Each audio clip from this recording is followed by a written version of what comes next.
Okay. तो आपकी कितने यूनिट का रहता है, सारी यूनिट का ले लें क्या आज? सर 13 यूनिट हुई है मेरी प्रिपेयर, 13 ही 13 यूनिट प्रोजेक्ट। तक। हाँ जी। चलो ठीक है जी, करते स्टार्ट। तो सबसे पहले बताइए कि हरियाणा में कितने जिले हैं? हरियाणा में सर 22 जिले हैं। ओके। और कितने रिवेन्यू डिवीजन हैं? सर 6 रेवेन्यू डिविजन हैं। ओके। रेड जोन में हरियाणा के कौन कौन से जिले आते हैं?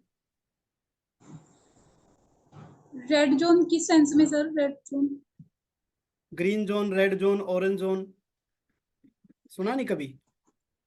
सर ये नहीं, सॉरी सर जो। पंजाब के साथ साथ हरियाणा के कौन कौन से जिले लगते हैं पंजाब के साथ? पंजाब के साथ सर चलिए कोई बात नहीं, ये बता दीजिए कि हरियाणा की बाउंड्री कितने अदर स्टेट के साथ लगती है? 5 के साथ लगती है सर। कौन कौन से? 5 स्टेट के साथ। कौन कौन से? इधर उत्तर उत्तर प्रदेश है, उत्तराखंड है, पंजाब है, राजस्थान है, और कितने हो गए? उत्तर प्रदेश है, उत्तराखंड है, पंजाब है, हाँ हिमाचल प्रदेश, हिमाचल प्रदेश। ओके। कौन से ऐसे जिले हैं जिसकी बाउंड्री किसी अदर स्टेट से नहीं लगती? सर 2 ऐसे जिले हैं, एक रोहतक है, एक चरखी दादरी है। एक चरखी दादरी। ठीक है।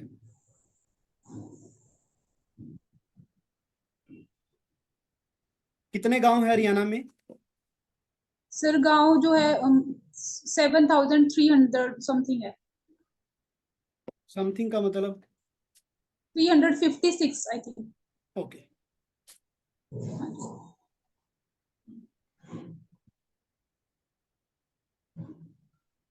What is commerce?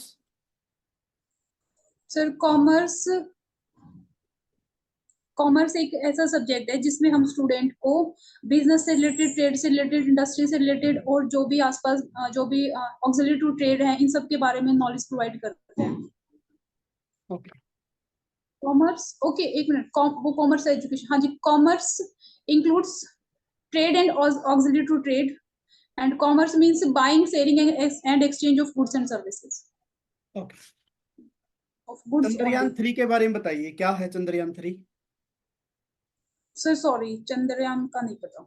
Electron bond के बारे में बताइए। सर नहीं। ओके। हरियाणा का एजुकेशन मिनिस्टर कौन है?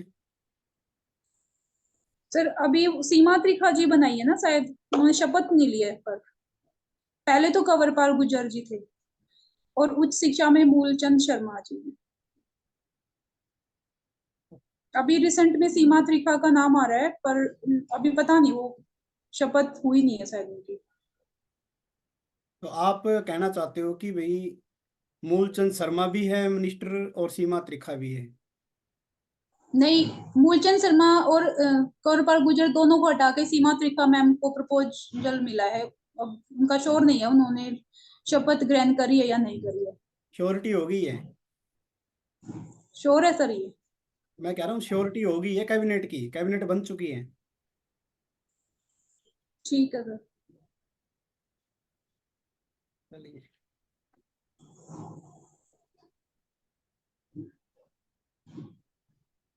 सैक्रिफाइसिंग रेशियो का फॉर्मूला बताइए। Old ratio minus new ratio.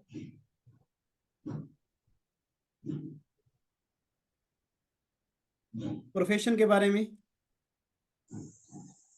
Profession is a specialized profession is that economic activity for which we need a special skills and knowledge, and there is a professional association who provides the degree uh, to practice for that particular profession. Limited liability partnership act क्या है और क्या होता है ये? Sir limited liability partnership act 2008 है, और limited liability partnership जो है, पार्टनरशिप की एक ऐसी फॉर्म है जिसमें एक पार्टनर की लाइबिलिटी लिमिटेड होती है और बाकी सभी पार्टनर्स की लाइबिलिटी अनलिमिटेड होती है। ओके। नेक्स्ट क्वेश्चन है सीमा, कि क्लासरूम मैनेजमेंट को कैसे हैंडल करोगे आप? सर क्लासरूम मैनेजमेंट को हैंडल करने के लिए बच्चों को इंटरेस्ट क्रिएट करना होगा सब्जेक्ट में, जो भी हम पढ़ा रहे हैं बच्चों को एक पॉजिटिव इन्वायरमेंट देना होगा ताकि वो पढ़ने की तरफ जो है इंटरेस्ट ले सके, और टाइम टू टाइम उनको मोटिवेट करना होगा। ओके, आप कौन से डिवीजन से आते हो हरियाणा के? Sir Rohtak division. रोहतक में कौन कौन सी डिस्ट्रिक्ट है रोहतक डिवीजन में? सर रोहतक में 5 डिस्ट्रिक्ट हैं, झज्जर, चरखी दादरी, एक रोहतक खुद है, और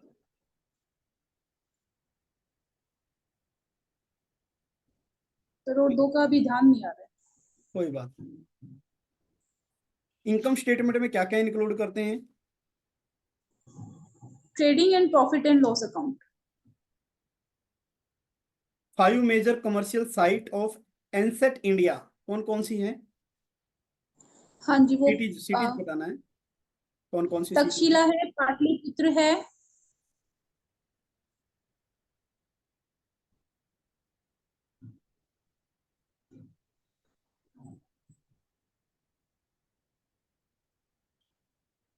और ध्यान नहीं आ रहा सर।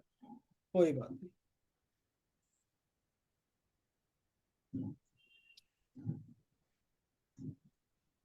एवरेज पीरियड का क्या फॉर्मूला होता है मंथली ड्राइंग के? Time left after drawing plus time left after last drawing divided by 2। Okay, नाम जोग हुंडी क्या है? नामजोग हुंडी is a type of traditional base of exchange which is payable to a specified person or their order. जवाबी हुंडी? जवाबी हुंडी is just like a money order. Okay, jokhami hundi? Jokhami हुंडी is used for a business which is conducted via ship. Very good. मुद्दती हुंडी? मुद्दती हुंडी is payable after a specified period. दानी हुंडी? धनी हुंडी is payable to a specific person. सहयोग हुंडी? सहयोग हुंडी is payable to a respectable person. Special person, specific person और रिस्पेक्टेबल पर्सन में अलग अलग होता है क्या? सर रिस्पेक्टेबल सहयोग यानी कि जो पर्टिकुलर राज्य से या जो मंत्री वगैरह होते हैं, जो जो एक हायर पोजीशन पे है ना, उनके लिए। नेक्स्ट क्वेश्चन है, नेचर ऑफ कॉमर्स के बारे में बताइए Ritu. Commerce commerce is both art and a social science. Social science क्या होता है? Social science?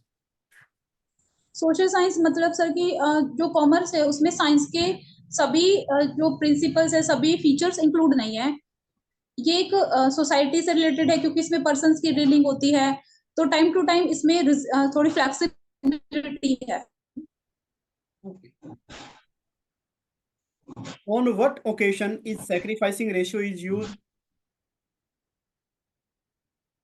Sacrificing ratio is calculated at the time of change in profit sharing ratio, admission of a partner. Yes sir. Okay, unity of direction के बारे में बताइए। Unity of direction means one unit one plan, यानी कि हमारी जो organisation है इसमें जितने भी एम्प्लॉइज है, जितने भी लेवल पर काम कर रहे हैं, सभी को एक डायरेक्शन, एक जो ऑर्गेनाइजेशन के गोल्स को अचीव करने की डायरेक्शन में ही लेके चलना है, उनको अपने पर्सनल इंटरेस्ट की तरफ ध्यान ना देके। Okay, what are the different way in which a partner can retire from the firm? कौन कौन से ऐसे तरीके हैं जिससे पार्टनर रिटायर लेता है फर्म से? पार्टनर की रिटायरमेंट, हाँ, सर पार्टनर जो है वॉलेंट्री रिटायर हो सकता है अपनी मर्जी से, या जब उनका जो पर्पस है वो फुलफिल नहीं, वो तो डिसोल्यूशन। रिटायरमेंट तो सर अपनी मर्जी से ही है। चलो कोई बात नहीं। नेक्स्ट आता है जी अपना four explain any 4 point regarding significance of principle of management के बारे में बताइए। Sir, principle of management provides the direction to the managers. Okay. It changes the behavior of the manager. It help them to fulfill social responsibilities. And by using principles of management, we can optimum utilization of resources. और जो भी future में जो भी changes होते हैं उसके according हम जो है चेंज को कर सकते हैं। Very good. नेक्स्ट वन आता है फॉर्म ऑफ ट्रेड ऑर्गेनाइजेशन, उसके टाइप क्या क्या है Ritu? Forms of trade organization. Trade sir, trade और ट्रेड की फॉर्म, चलो कोई बात, रिकॉल नहीं हो रहा तो कोई बात नहीं। नेक्स्ट अपना आता है रिवेन्यू रिकॉग्निशन कंसेप्ट के बारे में।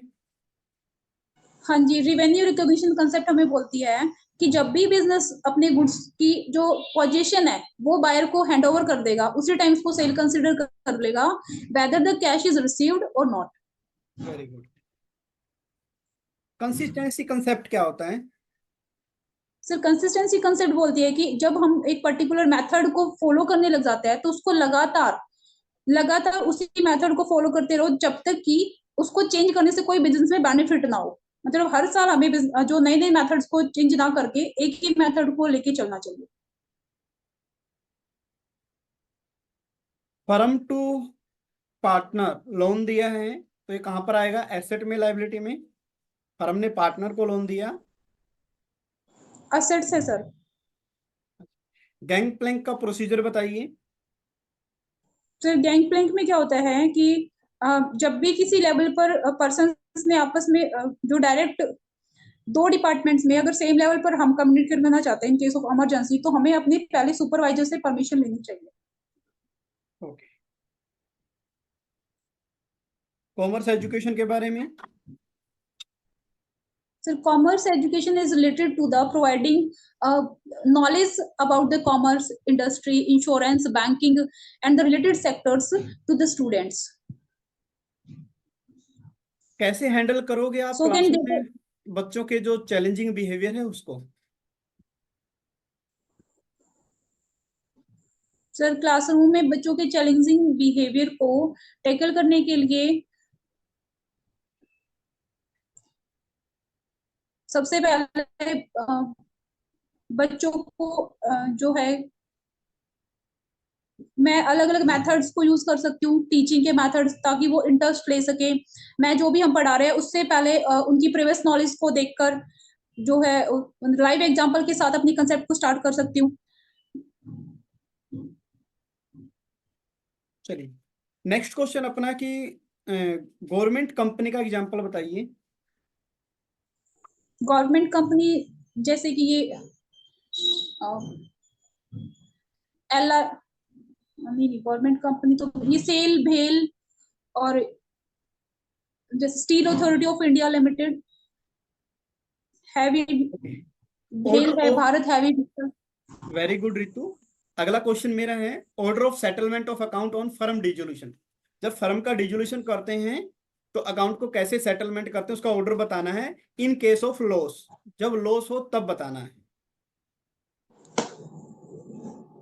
Sir, in case of loss जो है पार्टनर्स की जो भी लॉसेस है उसके लिए गार्डनर वर्सेस मोरे रूल अप्लाई हो सकता है कि हम नहीं, वो तो इंसॉल्वेंसी में होता है। नहीं सर, सॉरी, सबसे पहले हम पार्टनर्स की जो पर्सनल प्रॉपर्टी है वहां से पैसा लेंगे, जो भी आउटसाइडर क्रेडिटर्स की पेमेंट करने के लिए। नेक्स्ट क्वेश्चन अपना एफपीओ क्या होता है Ritu? Follow on public offer.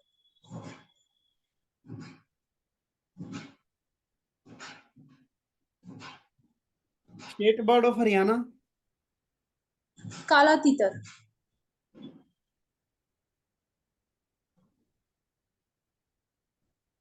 आप क्लासरूम में पॉजिटिव इन्वायरमेंट कैसे क्रिएट करोगे? पॉजिटिव या inclusive environment?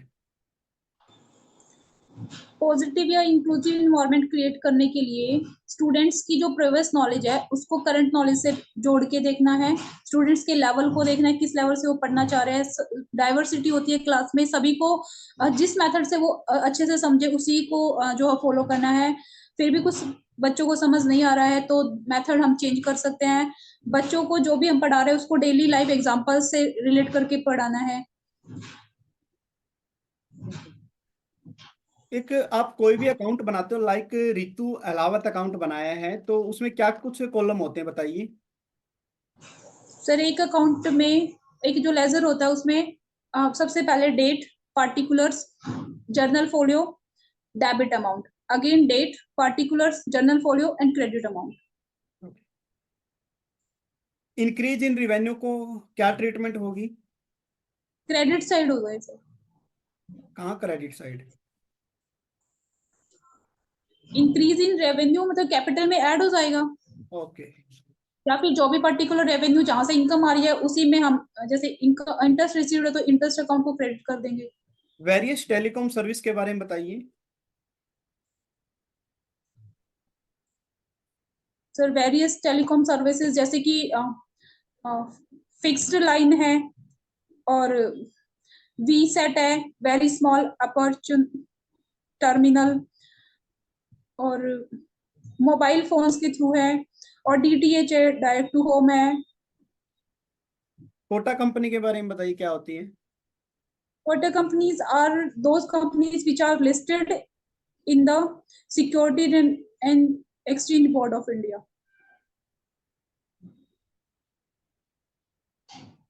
Principle of contribution के बारे में बताइए इंश्योरेंस कंपनी के regarding. Sir principle of contribution in case उस केस में अप्लाई होता है जब एक कस्टमर ने दो इंश्योरेंस कंपनी से इंश्योरेंस ले रखा है, तो जो जितना भी उनका लॉस का जितना भी लॉस हुआ है उसको दोनों इंश्योरेंस कंपनीज आपस में कंट्रीब्यूट करके सेटल कर सकती हैं, या अगर एक पार्टी ने सारा लॉस बेयर कर लिया तो फिर दूसरी जो है इसको मतलब कस्टमर को नहीं देगी, वो आपस में फिर जो भी लॉस उसको शेयर कर लेंगे।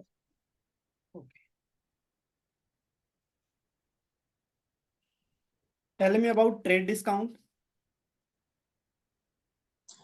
Trade discount is given on purchasing of bulk quantity of the goods. It is minimum not subscription. recorded in the books of account. Okay, minimum Minimum subscription. subscription as per the SEBI law is 90%.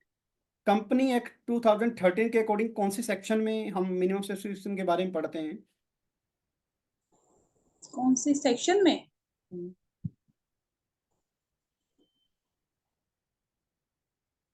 Sir sorry section याद नहीं है। कोई बात नहीं। Next आता है जी, span of management के बारे में बताइए। स्पेन ऑफ मैनेजमेंट का मतलब होता है कि एक जो मैनेजर है या एक सुपीरियर है वो अपने अंदर कितने सबऑर्डिनेट्स को एफिशिएंटली हैंडल कर सकता है। तो सिंगल। स्पेन ऑफ मैनेजमेंट दो तरह का होता है। Okay okay. Single use plan और स्टैंडिंग प्लान में क्या डिफरेंस है? प्लान्स वो प्लान्स होता है जिनको एक ही बार में एक ही सिचुएशन के लिए यूज किया जाता है, उसके बाद जब अगर वैसी सिचुएशन दोबारा होती है तो दोबारा से वो प्लान्स बनाने होते हैं, जैसे कि प्रोसीजर्स होते हैं और बजट होते हैं। ओके। इनके एग्जांपल है स्टैंडिंग मैक्सिमम प्लान्स होते हैं फॉरेस्ट जो कहाँ पर है? हम। मैक्सिमम फॉरेस्ट कहाँ हाँ पर है? जी सर। मैक्सिमम फॉरेस्ट क्या इन सर? इंडिया। यमुनानगर में। Very good. Bank reconciliation statement के बारे में सर बताइए। बैंक रिकॉन्सिलिएशन स्टेटमेंट वो स्टेटमेंट होती है जिसमें हम जो भी हमारा पासबुक का बैलेंस है और कैश बुक का बैलेंस है उसको मैच करते हैं। उनमें जब भी कोई डिफरेंसेस होते हैं तो उस डिफरेंस को फाइंड आउट करने के लिए कि उसके पीछे क्या रीजन है, उस रीजन के लिए हम ये स्टेटमेंट बनाते हैं। अगर इन दोनों के बीच में कुछ डिफरेंस आता है, कैश बुक पासबुक के बीच में, तो ड्यू टू टाइम लैग उसके कुछ एग्जांपल बता सकते हो? हाँ जी सर, टाइम लैग के एग्जांपल्स होते हैं कि cheque issued but not yet presented, cheque issue तो हो गया लेकिन हमारा मंथ कंप्लीट हो गया था, तब तक वो बैंक में प्रेजेंट नहीं हुआ। Similarly cheque deposited but not yet clear, cheque deposit हो गया, बैंक ने हमने तो उसको डिपॉजिट कर दिया बट बैंक में अभी क्लियर नहीं हुआ है, क्योंकि टाइम लग जाता है 3-4 दिन बैंक में क्लियर होने का, कई बार हॉलीडेज हो जाती है बीच में। इसी तरह से कई बार होता है कोई कस्टमर डायरेक्टली हमारे बैंक में जमा करा देता but we have no any information about that, like और होता है कि बैंक कई बार चार्जेस काट लेता है, कई बार बैंक जो है हमारा कोई इंटरेस्ट जो है वो क्रेडिट कर देते हैं, तो इसकी इन्फॉर्मेशन हमें नहीं लगती है। ऑर्गेनाइजेशन के बारे में बताइए। ऑर्गेनाइजेशन क्या है? ऑर्गेनाइज ऑर्गेनाइजेशन मतलब सर क्या उसकी किस सेंस में organisation? What is organisation? Organisation is a institute. Organisation sir ये एक संस्था होती है जिसमें सॉरी सर ऑर्गेनाइजेशन तो ध्यान नहीं आ रहा। माइक्रो टीचिंग और टीम टीचिंग में डिफरेंस बताइए रितु। मिनट में जाने से पहले खुद प्रैक्टिस करते हैं, यानी कि हम जो है एक 5-7 मिनट के लिए अपना खुद की प्रैक्टिस करते हैं, उसमें हमारे नंबर ऑफ जो स्टूडेंट्स होते हैं वो कम होते हैं या आपस में प्रैक्टिस करते हैं। और जो टीम टीचिंग होते हैं उसमें डिफरेंट सब्जेक्ट के टीचर या डिफरेंट टॉपिक्स के टीचर मिलके सेम टाइम पर सभी ऑडियंस को, सभी स्टूडेंट्स को पढ़ाते हैं, सीएसआर जो जिस सब्जेक्ट में एक्सपर्ट होता है। ओके। जो corporate CSR social stands for corporate responsibility है, रिस्पॉन्सिबिलिटी। इसके लिए कौन सा क्लास है? हाँ जी क्लोज सर, कौन सा इसके लिए है? शेड्यूल 7 है और सेक्शन सेक्शन 135 में कंपनीज एक्ट 2013 के अकॉर्डिंग वेरी गुड। हमें जो है लास्ट इसकी 3 लिमिट इयर्स बताना के। थोड़ा सा, किन कंपनियों को फॉलो सर करना इसकी पड़ेगा? लिमिट है कि जब भी कोई कंपनी किसी भी ईयर में अगर उसका जो नेट टर्नओवर है वो 1000 करोड़ से ज्यादा हो जाए, नेट प्रॉफिट 5000 करोड़ से ज्यादा हो जाए, या उसकी नेट वर्थ 500 करोड़ से ज्यादा हो जाए, then he is mandatory to invest the 2% of the average last 3 years amount of their profit, कि उसका जितना भी प्रॉफिट है उसमें पिछले 3 सालों का एवरेज प्रॉफिट का 2% उसको शेड्यूल 7 के अकॉर्डिंग जितने जितने बताए गए हैं, जैसे डोनेशन की एरिया, जैसे एजुकेशन पे, पॉवर्टी पे, उन सब पे उसको जो है डोनेट करना होगा, एक तरह से ओके। खर्च करना होगा वो पैसा। Issue of discount on debenture को हम कहाँ पर लिखेंगे? सर ये असर्ट साइड में होता है और प्रीमियम ऑन इसको रिडम्पशन ऑफ डिवेंचर को? साइड में राइट आउट करना। सर प्रीमियम ये रिजर्व एंड सरप्लस में जाता है वेरी गुड। इन शेयर होल्डर फंड। स्टाफिंग और रिक्रूटमेंट में क्या फर्क है? हेलो हाँ जी सर, स्टाफिंग और बीच में रिक्रूटमेंट ब्रेक। में, okay okay, staffing and recruitment में क्या फर्क है?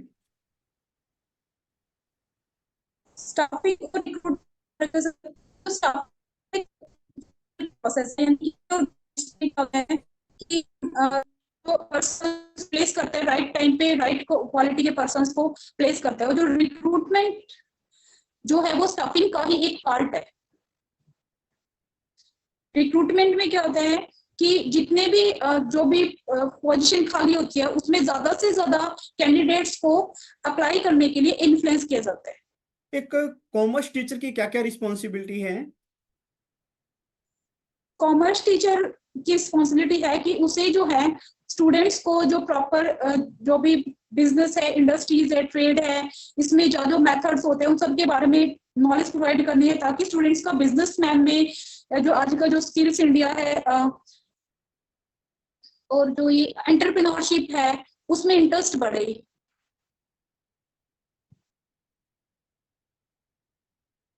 रिटर्न ऑफ अलॉटमेंट के बारे में बताइए। रिटर्न ऑफ अलॉटमेंट एक ऐसी स्टेटमेंट होती है जो शेयर्स को अलॉट करने के बाद within 30 days we have to submit to the registrar of the company. Repeat करना please. So return of allotment is a statement which is to be submitted to the registrar within 13 days from the allotment of the share. Okay. Purchase its own debenture, क्या company अपने debenture को purchase कर सकती है? Yes sir, कर सकती है। कब? When company is having the sufficient funds जब कंपनी के पास जो है एफिशिएंट पैसा है, प्रॉफिट्स हैं, उस टाइम पे कर सकती है। कहाँ पर लिखा फॉर होता इन है? आर्टिकल ऑफ एसोसिएशन में, मेमोरेंडम ऑफ हाँ एसोसिएशन में? हाँ जी, जब आर्टिकल्स ऑफ एसोसिएशन में अगर मेंशन है तो। Very good. रिक्रूटमेंट को पॉजिटिव प्रोसेस क्यों बोला जाता है और सिलेक्शन को नेगेटिव प्रोसेस क्यों बोला जाता है? So recruitment is a positive process because in recruitment, many peoples are induced or encouraged to apply in a organization, कि ज्यादा से ज्यादा people आए और वो अपनी जो भी एप्लीकेशन फॉर्म है वो अप्लाई करें। बट सिलेक्शन में क्या होता है, जितनी भी एप्लीकेशंस आई है उन सब में से बिल्कुल जो क्वालिफाइड बंदा है उसी को सिलेक्ट करना होता है। That's why it is called a negative process. Curriculum word कहाँ से लिया गया है? Curriculum word is derived from the word curre, और इसका मीनिंग सब मीनिंग जान नहीं आ रहा सर। शायद आपने क्वेश्चन सही नहीं सुना, मैंने बोला कहाँ से लिया गया है। तो ग्रीक लैंग्वेज से। ओके, नेक्स्ट क्वेश्चन है आई एम अपना। Not sure about. ओके, जी। वेयर हाउसिंग के बारे में बताइए। Warehousing is a place where goods are kept from the date of manufacturing to the date of sale। जब भी एक गुड्स मैन्युफैक्चर होता है और उसके सेल के बीच में कुछ टाइम पीरियड गैप होता है, जरूरी नहीं सारा सामान एक ही टाइम पे सेल हो जाए, तो उस टाइम पीरियड के लिए गुड्स को सेफ रखना होता है ताकि उसकी क्वालिटी मेंटेन हो सके। और इसी के लिए जो हम वेयर हाउसिंग जो है एक प्लेस होता है, उसी जगह पर हम सामान को रखते हैं। New education policy concurrent list में आती है, स्टेट लिस्ट में आती है, या फिर सेंट्रल लिस्ट में आती है? फिर कंकरेंट लिस्ट में आती है। कितनी लैंग्वेजेस को इसमें डाला गया है? इसमें मेनली 3 लैंग्वेजेस पे फोकस है। कौन कौन सी? एक तो सबसे पहले अप टू 5th क्लास आप अपनी जो मदर टंग है उसमें पढ़ाएंगे, या ज्यादा से ज्यादा आप 8th क्लास तक भी हो सकते हैं। उसके बाद एक हिंदी लैंग्वेज होगी और एक कोई भी फॉरेन लैंग्वेज चल जाएगी, उसको उसमें बच्चों को पढ़ाएंगे। जो ये न्यू एजुकेशन पॉलिसी कब आई थी? सर ये इसका ड्राफ्ट तैयार हुआ था सर जुलाई 2020 में। ओके, ये किसको इससे पहले कौन सी पॉलिसी थी? सर इससे पहले थी 1986 वाली पॉलिसी थी, जिसको अमेंड करा गया था एक बार 1992 में।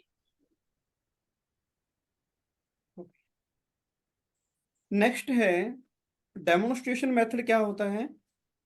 सर डेमोन्स्ट्रेशन मेथड होता है जिसमें कोई भी कंसेप्ट को पढ़ाने के लिए उसको प्रॉपर करके दिखाया जाता है। पहले पहले एक टीचर जो है उसको ये ज्यादातर साइंटिफिक मेथड्स में होता है, जैसे जो भी आपके केमिस्ट्री के जो भी स्ट्रक्चर्स होते हैं या जो फॉर्मूलाज बनते हैं या जो मिक्सचर्स होते हैं, उसमें पहले जो टीचर खुद एक बार करके दिखाता है। ओके, कौन से ऐसे फैक्टर जो अफेक्ट करते हैं डेप्रिसिएशन के अमाउंट को? सर फैक्टर्स जो होते हैं, there are 3 mainly factors. First one is the cost of the asset, second one is the useful life of the asset, and third one is the scrap value of the asset. Cottage industry के बारे में बताइए थोड़ा बहुत। Sir cottage industries जो होती हैं वो मेनली रूरल एरियाज में या जो स्लम एरियाज है इनमें लगाई जाती हैं, जहां पर जो हैंडीक्राफ्ट वगैरह यानी हाथ से बनने वाले जो प्रोडक्ट्स हैं उनको ज्यादा बनाया जाता है।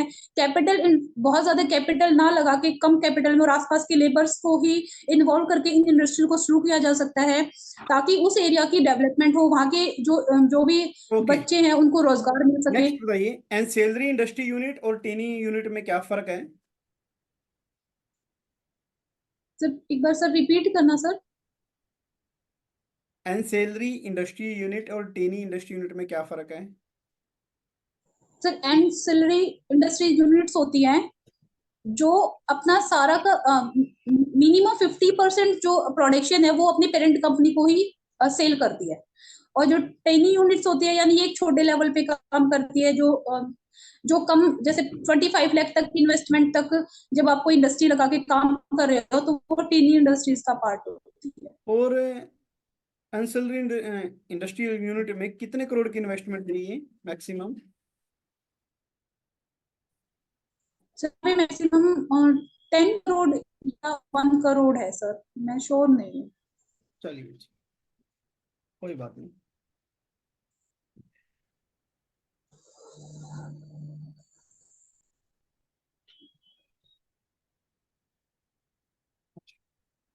नेक्स्ट क्वेश्चन है अपना, सर्वे एंड मार्केट स्टडी क्या होता है?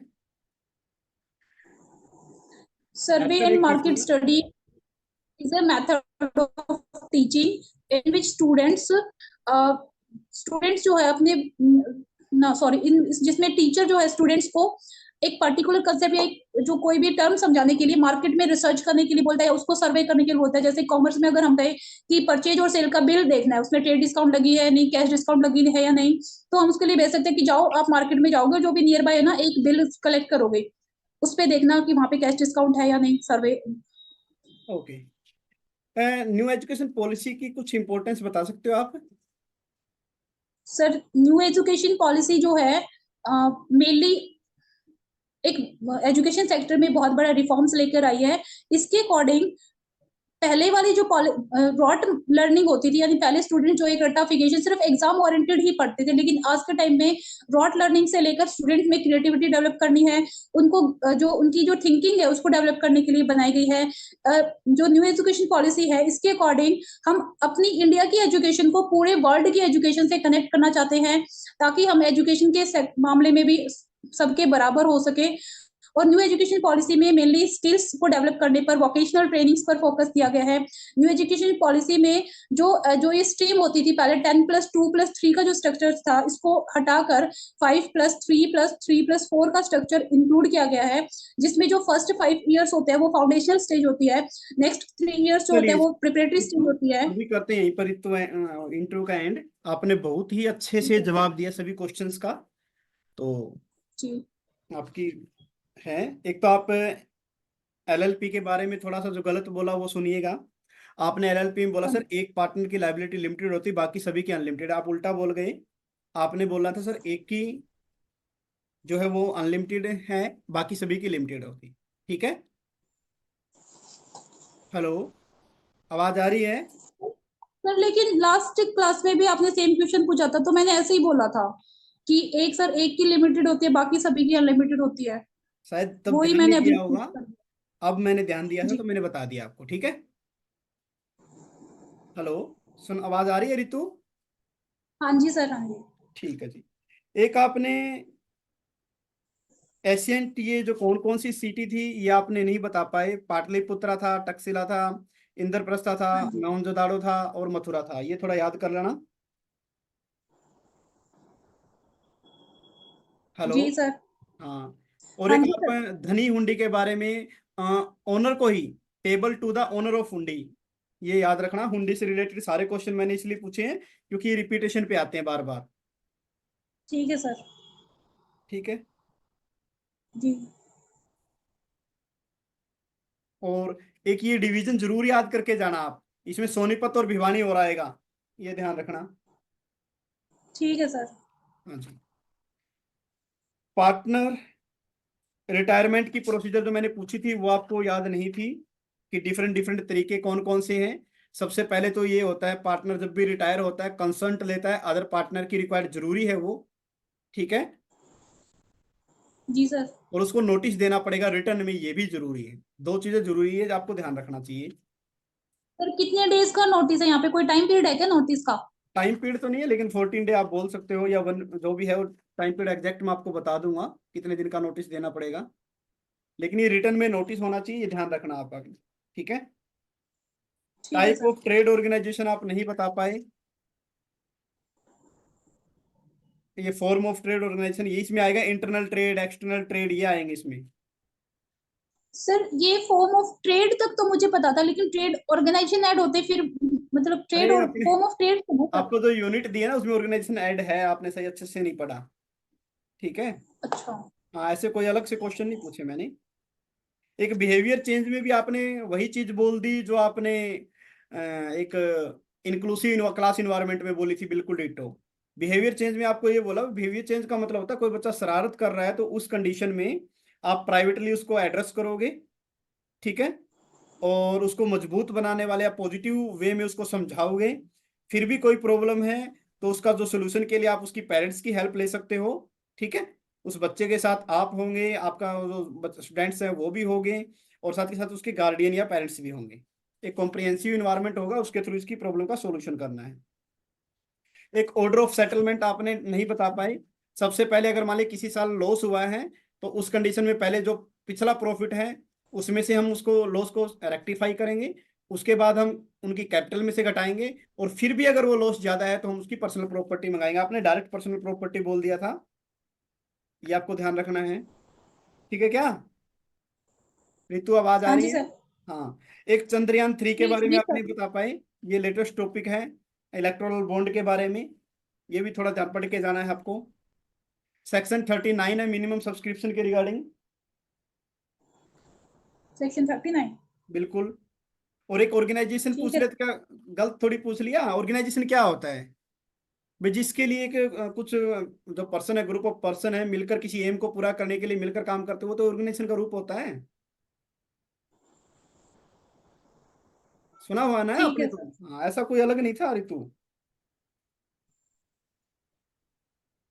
और responsibility of commerce a teacher, आप एक ही बात को हर जगह, अगर आपसे कोई क्लासरूम मैनेजमेंट के रिगार्डिंग क्वेश्चन पूछते हैं तो एक ही बात को आप बार बार रिपीट कर रहे हो, हर जगह एक ही सेगमेंट को फिट करने की कोशिश करते हो। तो रिस्पॉन्सिबिलिटी में आएगा लाइक कैरेक्टर डेवलपमेंट के रिगार्डिंग, इफेक्टिव टीचिंग लर्निंग के रिगार्डिंग, इंडिविजुअल के बीच में जो स्टूडेंट्स हैं उनके अंदर डिफरेंस होता है ये जानना होगा, क्लास मैनेजमेंट इसका एक पार्ट है, इवेल्युएशन करना स्टूडेंट्स का, करिकुलम डेवलपमेंट करना, उसको इम्प्लीमेंटेशन करना, ठीक है, गुड कम्युनिकेशन के रिगार्डिंग, समझ रहे हो ना, ये सारे के सारे उसकी प्रोफेशनल ग्रोथ के रिगार्डिंग ऐसे पॉइंट बताने हैं, तो ये आपको थोड़ा ध्यान ठीक है रखना है। सर। हाँ।